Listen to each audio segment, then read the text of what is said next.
السلام علیکم دوستو آج کی ویڈیو میں بتائیں گے کہ جنرل فیاض حمید کو کھڈے لائن کہنے والے آج خود کھڈے لائن لگ گئے ہیں۔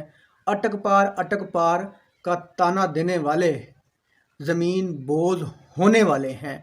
انہی کے ہاتھوں جن کو یہ تانا دیتے رہے ہیں، انہی کے ہاتھوں انشاءاللہ یہ زمین بوجھ ہونے والے ہیں۔ وہ وقت آن پہنچا ہے۔ دوستو آج کی ویڈیو میں بتائیں گے کہ جنرل فیاض حمید صاحب جب پشاور میں تھے ان کو کھڈے لائن ہونے کا تانا دیا گیا۔ اب وہ ساؤتھ پنجاب باولپور میں آ گئے ہیں تو جناب اب بھی ان کو یہ مریم ٹولہ کسی نہ کسی وجہ سے ٹارگٹ کرتا رہتا ہے۔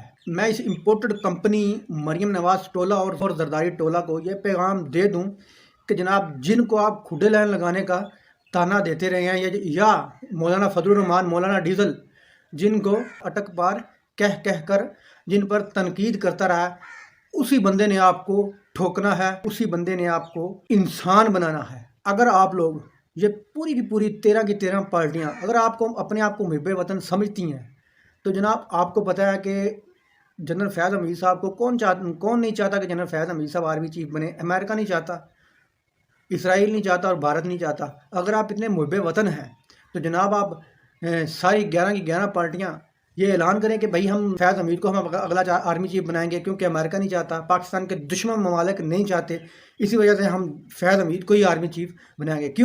آپ کیوں اس طرح کہیں گے کہ آپ تو ان تینوں ملکوں کے غلام ہیں، امریکہ کے غلام ہیں، امریکہ میں آپ کے بچے پڑھ رہے ہیں، امریکہ میں آپ کے ڈالر پڑے ہیں، امریکہ میں آپ کی جائیدادیں ہیں، اسرائیل سے آپ تعلقات بنانا چاہتے ہیں کیونکہ وہ آپ کا صرف آپ لوگوں کا برادر ہے، ٹھیک ہے۔ انڈیا مودی آپ کا رشتہ دار ہے، آپ کی شادیوں میں آتا ہے، مودی کے یہاں آپ کی فیکٹریاں لگی ہوئی ہیں، آپ کے رشتہ داری ہے، آنا جانا ہے، شادیوں میں بلاتے ہیں، چوری پاکستان کے آئین کو قانون کو پامال کر کے اس کو آپ چوری اپنے بچوں کی شادیوں میں بلاتے ہیں۔ آپ کیوں ان کے خلاف جائیں گے؟